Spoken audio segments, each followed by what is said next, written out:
Welcome to the first episode of the third season, Spotlight, of the fourth podcast. I'm Ali Wazir. I'm Ibrahim Ali. And I'm Talha Muhammad. And you can help us grow by giving us a follow on Instagram at thefourth.productions and Twitter at thefourth_prod, P-R-O-D. So thank you all for joining us again for another season of the fourth podcast. We hope everyone enjoyed their winter break, but we also hope you miss us dearly because we miss this show.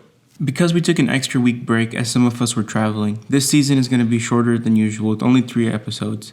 We have a different structure than before. We're going to be interviewing 3 guests, one in each episode about our theme, which is visibility. We'll explain in a second. So this week, we have with us our first special guest of the season, Zeba Khan. Zeba, welcome to the podcast. Thank you for having me. Jazakallah khair. So do tell us and the listeners about yourself and about what aspects of your life have made it difficult to become visible. Well, having the power of invisibility to begin with makes it hard to stay visible. So I am a disability awareness advocate, and people with disabilities tend to be invisible. Society does that to us regardless of whether we want it to happen or not. It's not a matter of malice. I think it's because people tend to shy away from what they find uncomfortable to discuss. Disability is uncomfortable. I have a son with autism. Again, same issue where people don't want to talk about things that are uncomfortable, things that are taboo, things that could, quote unquote, bring dishonor or shame or some sort of lower status to your family, because people are like, oh, not in my family. I start with disability because that's where my role as an advocate started. I probably wouldn't be in any sort of visible position if I hadn't had to learn how to advocate for my son. And then later, as my own health conditions developed, how to advocate for myself, not only in terms of acceptance and people actually just knowing what autism was, because they hadn't a clue, but also knowing how to deal with it and knowing how to make it so that my son could come to the masjid and we could not leave in tears. That was one of my goals. So I actually haven't faced as many struggles in getting people to listen to me as I think other people have. I'm going to chalk that up to white privilege. I'll be very blunt about it. But my role there, and I started off in writing. I have been writing about disability in some form or another probably since my son got diagnosed, which is around 11 years ago. So since then, I moved up from writing to editing. I moved up from editing to public speaking, and I'm currently the director of development for MuslimMatters.org. And that's my kind of outreach. And then my local community outreach is I'm on the board of directors for my local masjid. And the entire reason why I'm there is because there wasn't enough accommodation and there wasn't enough of a priority for accommodation from the existing board members. And that's not to say that they were doing a bad job or they were bad people. It's just that it wasn't on their mind. They didn't know enough about it to understand the priority. And so therefore, not much happened. So I saw a gap and I jumped in it. And that's where I am. Okay. Very interesting. So as a disabilities advocate, what can people without disabilities do to increase visibility for disabled people?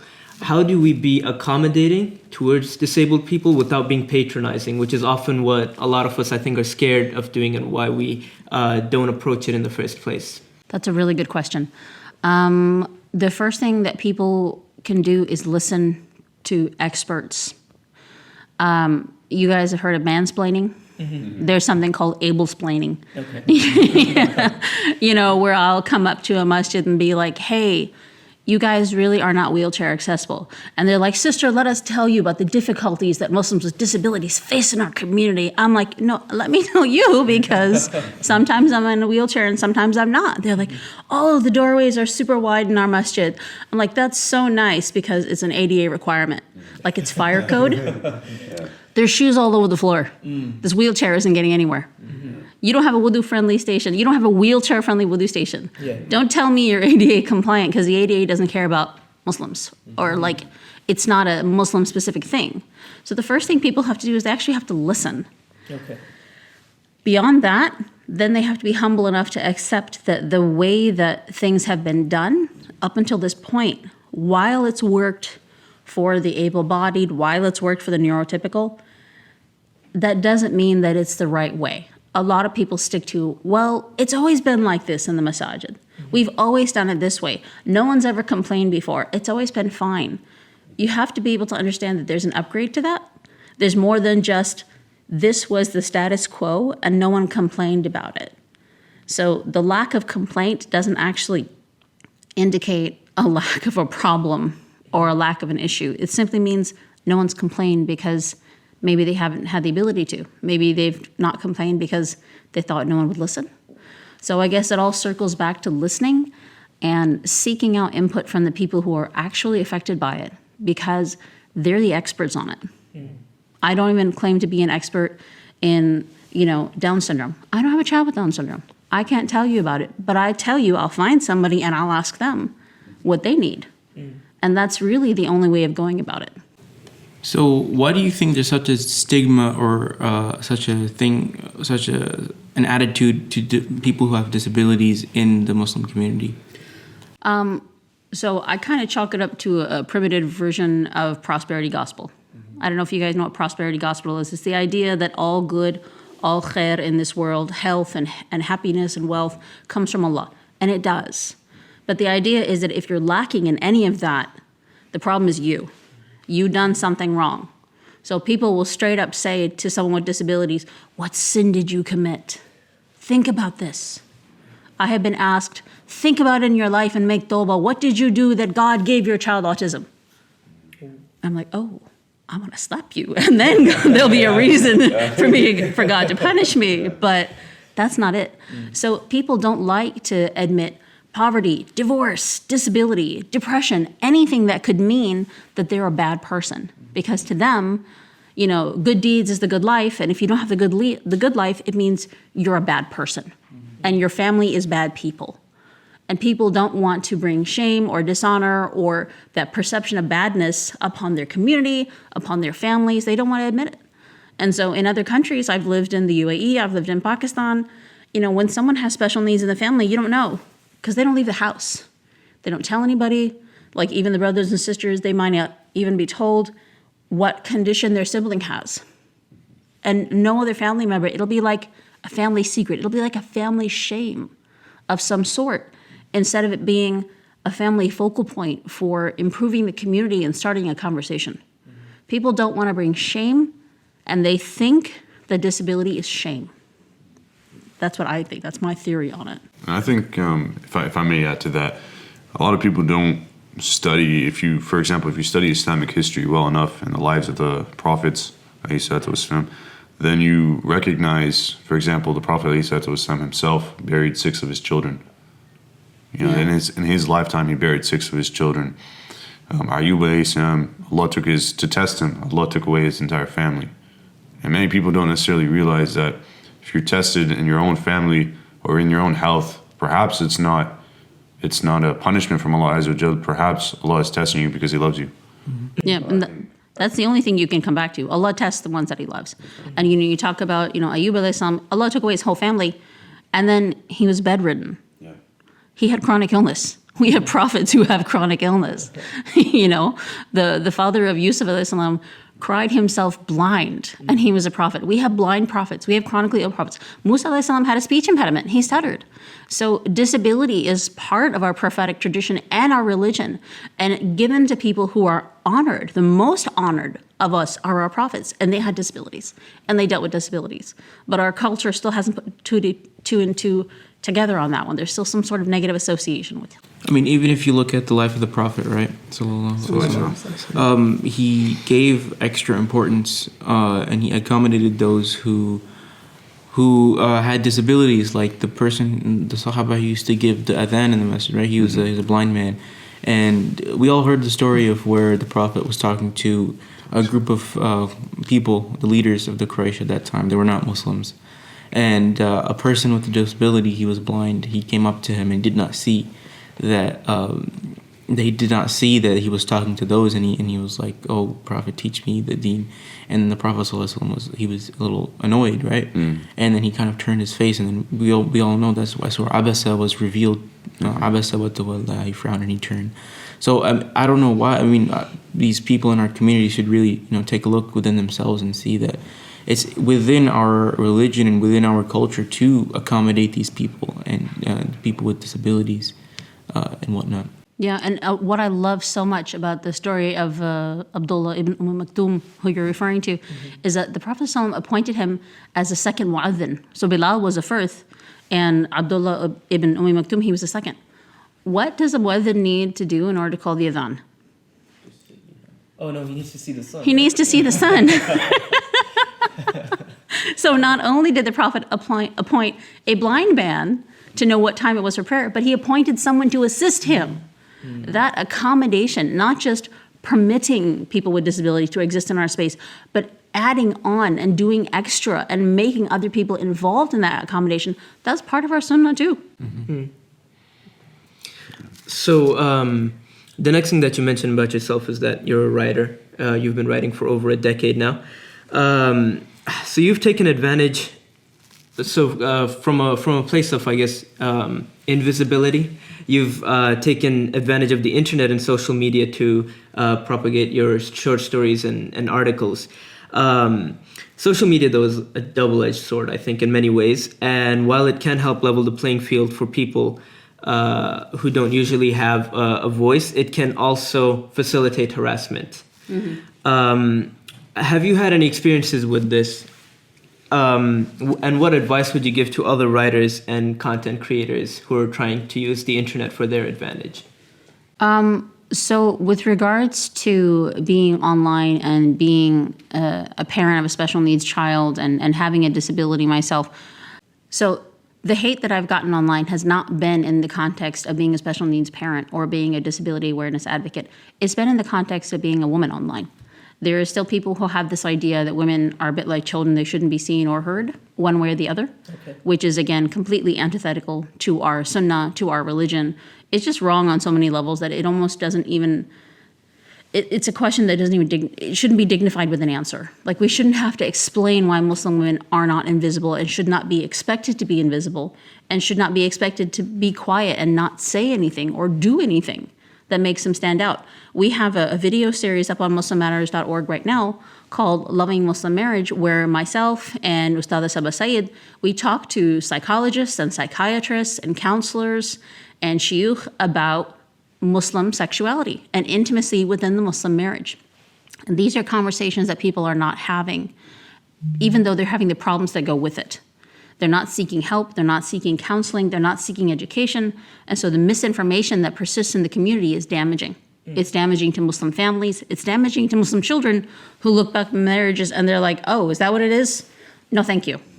So we get weird comments, and they're filtered, that say things like, wow, such a disrespectful series. This guy needs to put his foot down. It's like, oh, you mean the psychiatrist who's sitting there with his leg crossed so you can see the bottom of his foot? Like, this is what we're getting? Like, how can you listen to him? He's not wearing a topi. I'm not joking. Wow. Like, Islamic authority equals hat. No hat, no authority. Okay. Or what? You couldn't. Yes, exactly. Next time you want to look authoritative, you wear a hat. And one of the ones that really got me, one of the most recent ones was, why are the women discussing this with a male sheikh? Couldn't they have found a female sheikha to speak to? Actually, no, we couldn't, because you don't give your daughters an Islamic education. You don't send them off to become sheikhas. You don't send them off for high-level education. There are educated women, there are sheikhas in our community, but they're so few and far in between that when we're looking for subject matter experts to talk to about this, we only find men. We need more women, and we have to find each other, and then we have to promote their voices. But at the same time, we did find a few women, and they're too shy. They're like, oh no, I mean, I could give you the answers to the questions you're looking for, but I do want to do it on camera. Well, why? Are you going to tell us something haram? Are you going to tell us something wrong? Yeah. Are you planning on tricking us? Like, no, like, we know the answer. Are you qualified to give the answer? Yes, we are qualified to give the answer. What's the issue? I just don't want to be seen talking about things like that in public. And here we go to the visibility issue. I don't want to be seen doing that. You don't want to be seen combating myths that damage Muslim families who live in a culture already that's literally steeped in sex up to the eyeballs. where like cartoon characters have boyfriends and girlfriends, and cartoon girls have crushes on other girls and they go on dates, and you don't want to talk about intimacy in a marriage in this culture. It's about how we see each other and how people still think that to be seen as being too much or too loud or too out there by society standards, regardless of what Islam standards are, it's not okay. So that's the kind of flack that we take, not related to disability. Fortunately, all of the terrible comments that I've gotten have been in person. So online really hasn't been that big of a problem for me. So do you think that when we're talking about like these comments that you get, it's just that an ignorance on the part of these people who are commenting? Because you said that, one of the comments that you got was that there was no female scholar that you were with. But I mean, I think that even if it was a female scholar, they would still have some sort of problem with it because there's that inherent ignorance that they have, that they're just not willing to learn or talk about these topics to begin with.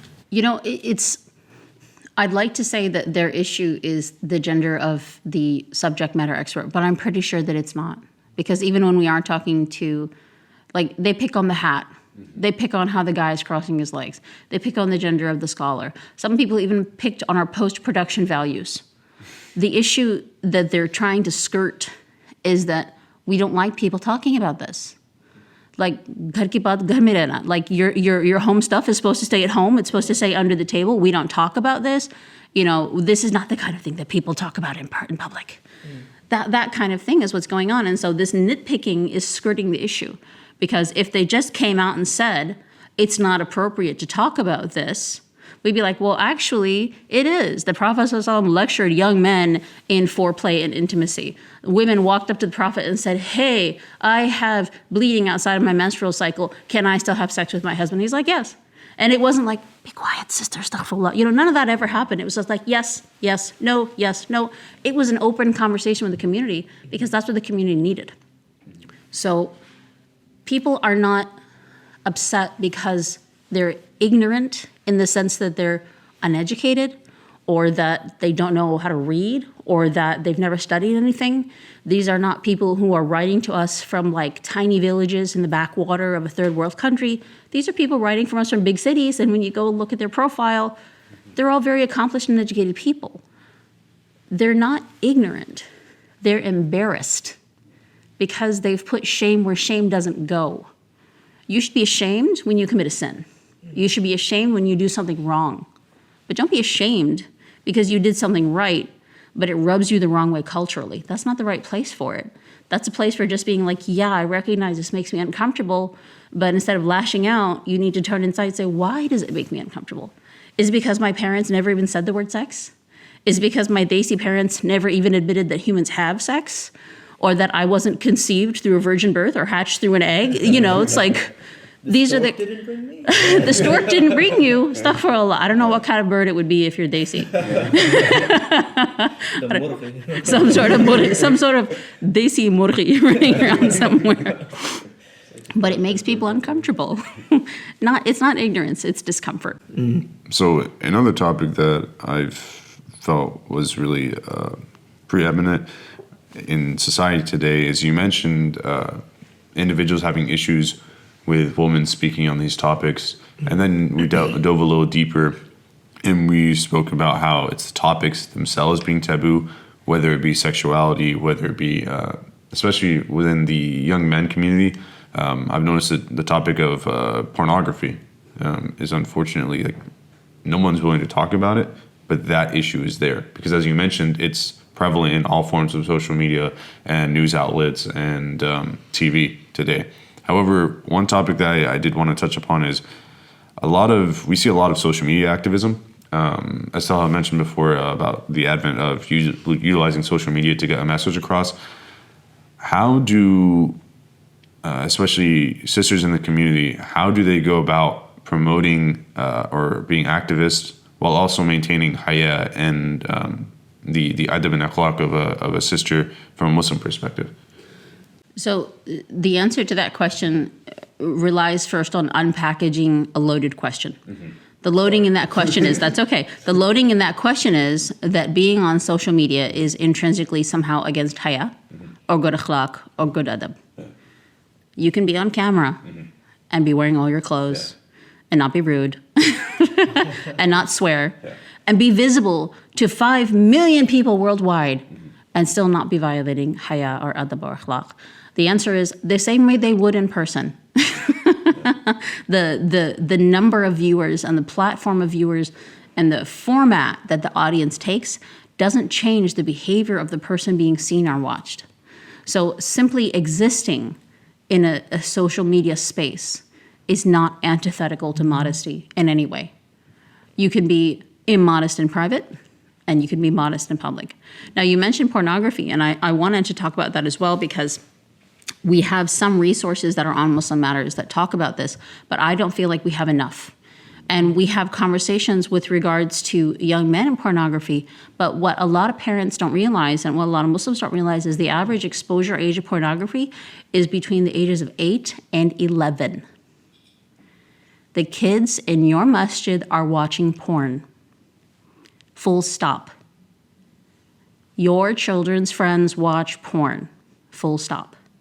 Do your children watch porn? Have you ever had that conversation?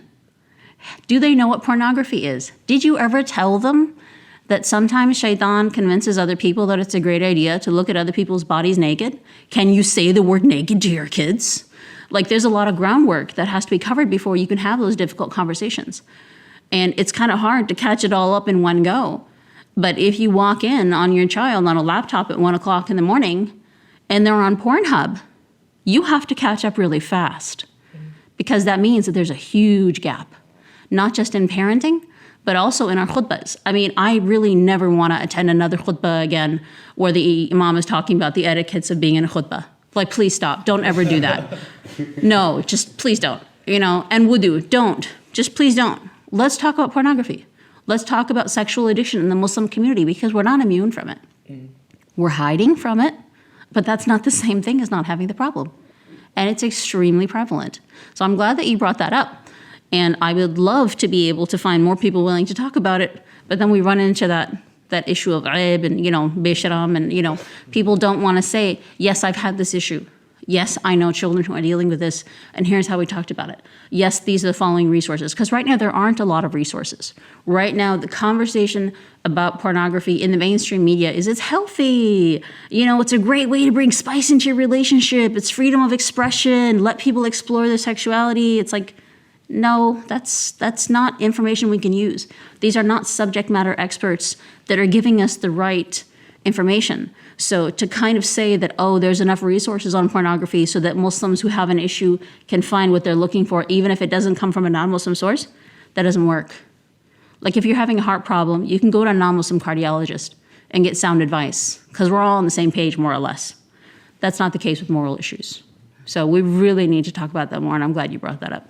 So a lot of what you're talking about gives me flashbacks of season 1 and the interview that we had at the end of that with Isa ibn Matta.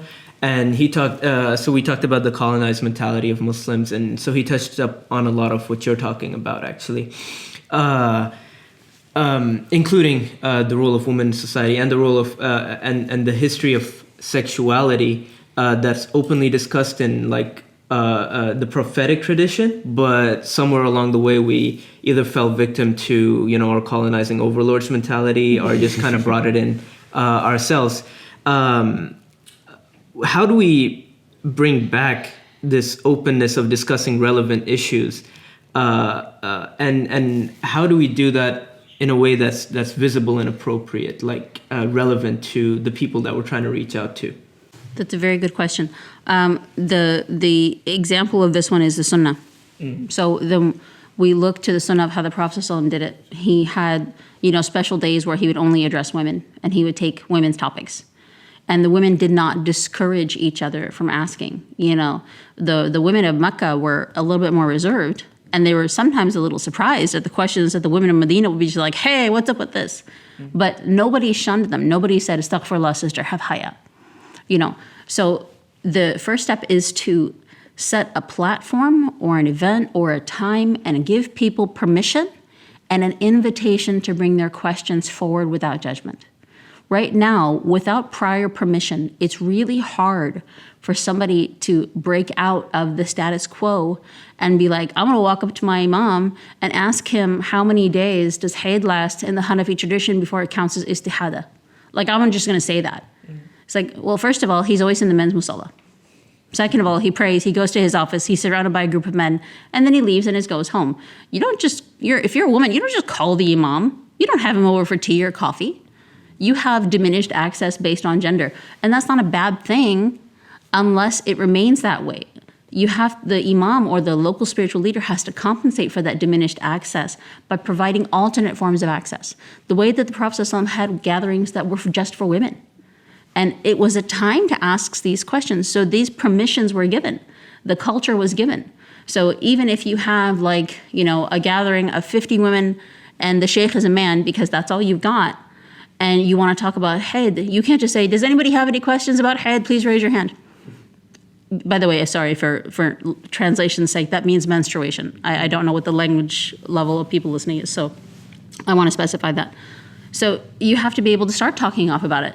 You have to explicitly tell them that it's okay. You have to tell them, this is what our culture says, but this is what our religion says. So when you have misinformation, the only way to counter it is with correction of information. When you have stigmatization, you have to destigmatize. When you have restriction, you have to provide access. So you have to look at the factors in a specific community or scenario that are limiting, and then actively counter them, and not just assume that if people have questions, they'll bring it. Because if you don't identify the obstacles, you can't remove them or provide a way around them. So in a nutshell, it's a situation by situation, and I'm going to credit my husband for this one because that's one of his wisdoms, but it's a situation by situation in this case where you have to analyze it, identify what the obstacles are, and then actively work to remove them, whatever they may be. That brings me to another question as well about women scholarship. And so you mentioned that, obviously the men don't have enough time for this, but right after the death of the Prophet, we saw the rise of many female scholars that were prominent in early Islamic history for sure. And we still have it, actually. The only thing is they're very, very invisible out there. And part of that is also that we don't associate women with scholarship in our religion. So I remember seeing this post a while back because my sister was actually complaining about this, but it's how if a guy grows his beard maybe maybe 3 inches or something, then he suddenly becomes a sheikh, right? Sheikh Saab, mashallah, like we address our Sheikh Saab here. But a woman goes and she gets a PhD in theology, and she's still maybe ustadha, Or sister. Yeah, our sister. We're 3 guys over here, right? And so I don't want to kind of go down the route that we see in our surroundings amongst the non-Muslims perhaps, where guys will say, oh, I'm a feminist, for this kind of reason. I think that's patronizing in and of itself. But how do we respect the scholarship, and how do we perhaps advocate for our mosques to take on these scholars instead of just considering male scholars when they have to fill in a position or something? What's the best way for us to advocate for this without, again, being patronizing? So there's one tactic that is used in meetings, which I did not invent, and I can't remember who did, but I will try and look it up later. What often happens is that if there are 10 men sitting around a table and one woman gives an idea, it's discounted. And if nobody says anything about it and moves on, then 2 meetings later, Joe has the same idea. He's considered a genius. He's carried out on the shoulders of his colleagues. They throw him a ticker tape parade. And Susie's in the corner going, I said that 2 weeks ago. So the thing to do is that when somebody hears Susie say, genius idea A, and the conversation moves on, you're like, that's great. Hold on. Can we go back to Susie's idea? It's like, oh, but wait, we're having this meeting about this project. You should invite Susie because she had this idea. Or, Joe, that's a brilliant idea. Susie was saying the same thing 2 weeks ago. I think you should collaborate. You got to keep bringing Susie back. And you have to use your privilege and your voice to amplify hers. So that means that if your masjid is having an event and you know it's coming, and it turns out to be an all-male panel about parenting, you're like, okay, guys, this was very informative. Please make sure that you bring some female scholars on board next time, because I really feel like someone who's never been a mother cannot really speak to the mothers. And parenting is a shared responsibility between parents, but the challenges that a father face is not what a mother face. And as a woman, I can't speak to you about fatherhood. So why, as a man, do you think you can tell me about fatherhood? I mean, motherhood, excuse me. Pardon me. It's important to recognize and amplify the voices of subject matter experts, which is the same for disabilities, which is the same for any underrepresented, any minority community. You know, if your white friend is standing up and yelling Black Lives Matter, you say, good for you, let's go find a Black Lives Matter movement, civil rights specialist, or a real legitimate Black person. Because we're on the same page, but we need to amplify the voices that are under-amplified. If you can recognize your privilege and you know that you'll be heard, you know that you have access to the imam, you know you can walk into his office or ask him out for coffee or call him up on the phone, give him a shake and a handshake and a hug and be like, I loved that. Where are the women scholars? Because we need to hear from them. You use your privilege to amplify others, and that's the short term. In the long term, if somebody proposes to you, some sister for the sake of marriage, and she wants to be a sheikha, let her be a sheikha. Don't discourage her. If you have kids and they're like, I want to learn fiqh, you'd be like, yes, honey, you go learn fiqh. You don't be like, who's going to marry a sheikha? Why would you do that? You're going to be studying for the next 6 years. You have to go away to study at Azhar. Astaghfirullah, the women in our family never leave a 5-mile radius from the locality of their birth. That's not what we do. You know, we have this double standard, like boys can go away and study, but girls are kept on really tight leashes. Like you can be whatever you want, dear, as long as there's a university specializing within this city in your discipline. So there's short term, and then there's long term, and then there's longer term. But in the short term, for somebody who's not married and doesn't have any daughters in school, consider using your voice to amplify the voices that are not adequately represented in the masjid or on social media. Follow women scholars, retweet women scholars, share the work of women scholars. Because some people say they don't exist. That's not true. They exist. Mm-hmm. It's just that people are reluctant to promote them. Maybe they think it's immodest. I don't know why, but there's a reluctance on some level. That's very helpful for sure. So you're the board member for Mosques as a woman. That's definitely a rare occurrence, especially in, and I'll say this very heavily, quote-unquote Orthodox masajid, because if it was truly an Orthodox masjid, it wouldn't be such a rare occurrence. What has the reaction been to that, generally, and how have your actions and decisions as a board member been perceived? And what can this tell us about the broader status of Muslim women in religious spaces, be that like a mosque or community center and whatnot? That's a very good question.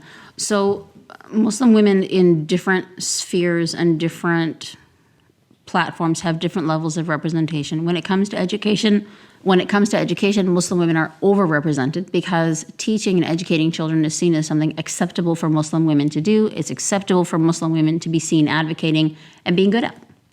When it comes to engineering and technology, good luck. And when it comes to Islamic leadership, there are still some people who believe, for whatever random reason, that having a woman in a leadership position is literally going to get your masjid struck by lightning. Like the earth is going to open up and swallow it because, of a misunderstood and mistranslated hadith where the Prophet ﷺ was referring to the temporary child empress, I think, of Persia. Persian kingdoms at that time, the Farsis, the rulership passed from family member to family member, and some of them ruled for only a few days, and it was just murder left, right, and center. It was like the original murder soap opera. So there was a young female child that was installed on the throne as a puppet ruler, and the Prophet ﷺ said about that situation that this country and its female leader will never succeed. It wasn't because she was female. It was because she was a child who had been installed on the throne of her murdered uncle just a few days before. And of course, a few days later, she was killed as well or deposed in some way. So the Prophet ﷺ was right. And he was making a political statement. He was making a statement on the Persian Empire. He was not making a religious recommendation about all institutions that involve Muslims in any form from then until Qiyamah. That wasn't what was being said. But people have taken that. And in my role as a board member, I've been blessed to meet women from other communities and other boards, and they really vary. Some boards have a mandatory number of slots for women, and I love it. Because what that does is it gives women permission. It gives them the platform, it gives them the permission. And if you say, oh, well, if we make a minimum spots for women, what if we get incompetent women? Well, what if you get incompetent men? Elections have that. You just got to deal with it. It's, elections are kind of annoying because it's a popularity contest. Deal with it. But at least you've made a space and you've created the ask. You've created the reason why. You've created permission for women to stand up and be seen and be noticed and not sit down and wait for somebody else to lead. I'm from a masjid where the number is not fixed, but I'm not a pioneer or a trailblazer. I was asked to run for the board by the woman who was on the board before me. And we served together, and she was the vice president of the masjid. So, mashallah, this community has done a really good job at recognizing the importance of having women's input, especially then the population of the masjid is 50% women, and then the women oversee, the kids most of the time. So the women's input is really important. So how do you suggest, communities which don't have this sort of access for women, like our community? How do you... Might have to cut that out. How do you recommend for communities that don't have a lack of access for women, how do you recommend for them to start giving more visibility to women? So I actually advocate a top-down approach. I think that the spiritual leadership of the masjid should tell the board members that, listen, you cannot accurately represent half the community. You've never been on the women's side. Have you ever been in the women's bathroom? Astaghfirullah, you shouldn't have been. But do you know if the sink is broken? Do you know if there are enough wudu stations? Did you know that it's really important to have a place to hang your hijab and a place to stick your pins so they don't wash down the drain? Did you know that women have needs that you're not even aware of? No? Okay. Then it's really important for our community, and it's in keeping with the sunnah, and it's in keeping with the prophetic tradition to take shura from our women members so that we can be better in dispensing our responsibility towards them. It has to come from the top down. The issue with coming from the bottom up, where like one rogue woman rises up and is like, I'm going to run for the board because women's representation is important. What happens is she's fighting all the weight above her. So in addition to men who are like, is this done? Is this a thing? I don't know. I don't like this. Then you have other women who police other women, and they do this. Women are usually the first line of misogyny against each other. Women are the ones telling each other, you need to start rubbing lemon on her face now, because girl, she's brown and no one's going to marry her. It's a woman who will say that first. And it's a woman who will like, what's wrong with you? Everyone can hear you. What are you going to do? Be on the board and like make announcements? And then what? I'm like, oh, then people will hear me make the announcements. And then maybe they'll show up to the class. No, you can't do that. Why?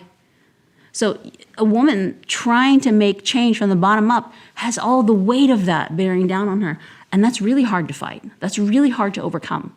It's not like it's ever been done before. It's just that it's really unfair to set that expectation up, that the people who bear the most burden of their underrepresentation have to put up the most fight and the most strength without any assistance from their allies at the top. It's got to be top down, because that creates permission. And authority has said, this is Islam. This is what we need. And we men will be a better community and better Muslim men for it, for recognizing and respecting the women in our community by trusting them with positions of leadership and listening to their input. It's got to be top down. Bottom up is really, really, really hard. What about the other point, which was that as a woman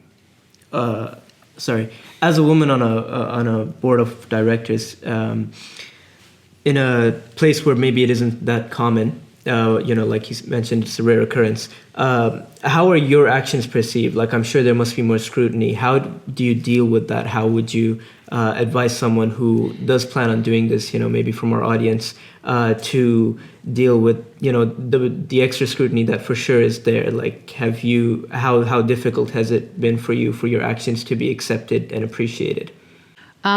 Well, my situation is a little different because I was already a disability advocate. I was already a public speaker. I was already in a leadership position before I ran for the board.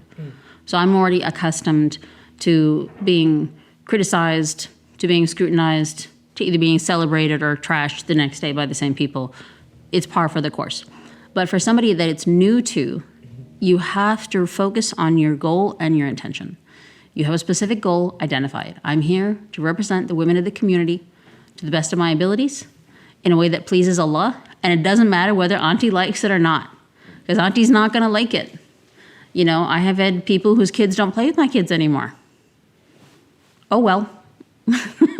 It's almost like a self-identifying litmus test. Or, okay, I always wondered about you, and now I know. But if you're doing it for the sake of Allah, if you're doing something that pleases Allah, if Allah is pleased with you, He will command every other being in the creation to be pleased with you.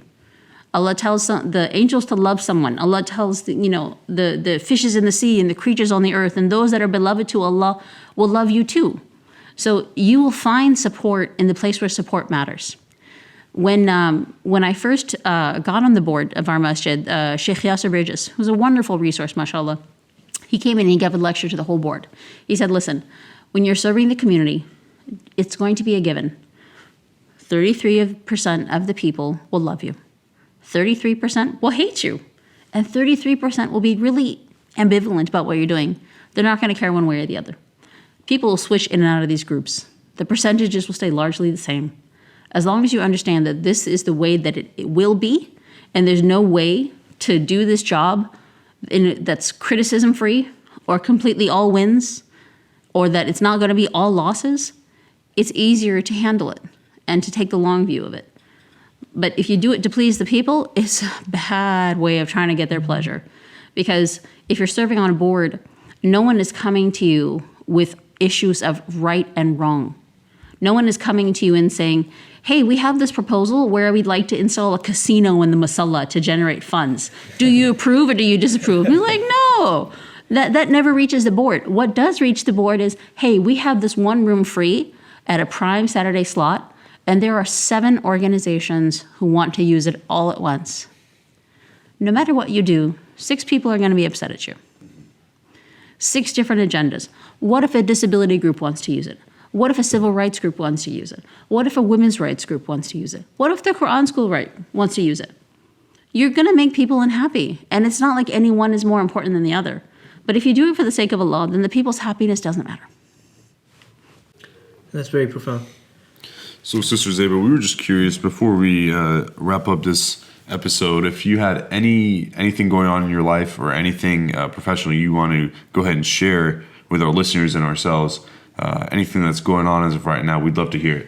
Oh, excellent. Thank you for that opportunity. So right now, MuslimMatters.org is in a state of fundraising, which it feels like we always are, but there's a reason for that.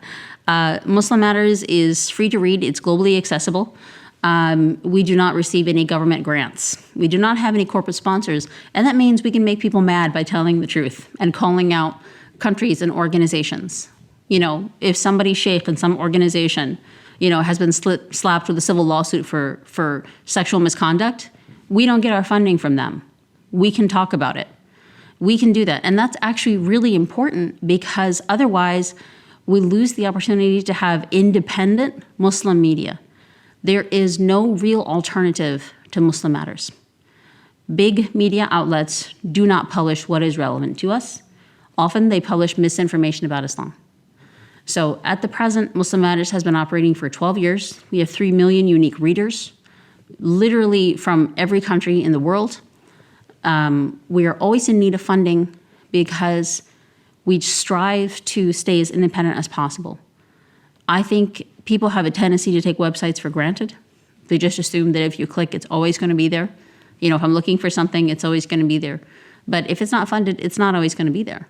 because you can't run a volunteer organization for 12 years and still expect people to be around. So my 2-minute pitch, or however long I've talked now, is to please go and support MuslimMatters.org with a small monthly recurring donation. Because when you make a donation that's recurring, we can plan out our finances for the year versus having this, do we have money, do we not have money, will we fundraise, how much will come in? Being able to plan for that is really critical. And another thing that I want to mention about Muslim Matters is that, from the outside looking in, people don't often have an idea how really amazing the website is. Muslim Matters articles are cited in Supreme Court briefings. They're often mandatory reading in college and university classes when it comes to Muslims and civil rights and complex issues of Sharia and Islamic law. Muslim Matters is used by khatibs worldwide to have better khutbahs, other than, how to listen to a khutbah and how to do wudu. Muslim Matters will talk about social issues that other things and places can't, for loss of funding, for fear of offending their donors, for fear of offending their advertisers. So we'll tackle sensitive topics. And while there's always, a certain number of articles that go viral and everybody sees, what people don't see is that the articles on Muslim Matters are often translated in languages where access to Islamic content is not easily available. Our stuff gets translated into Uyghur. And it's the only source of information that many of them have. There's no Islamic madrasas allowed, there's no books allowed. You can't be seen reading the Quran. But the internet is everywhere. And until China locks us down, Muslims in China have access to thousands and thousands and thousands of incredibly written Islamic information. So we do really important work. People don't see that, but it would be great if they could support it. Then I'm done now. I'll get off my soapbox. So for all our listeners, that's MuslimMatters.org, MuslimMatters.org.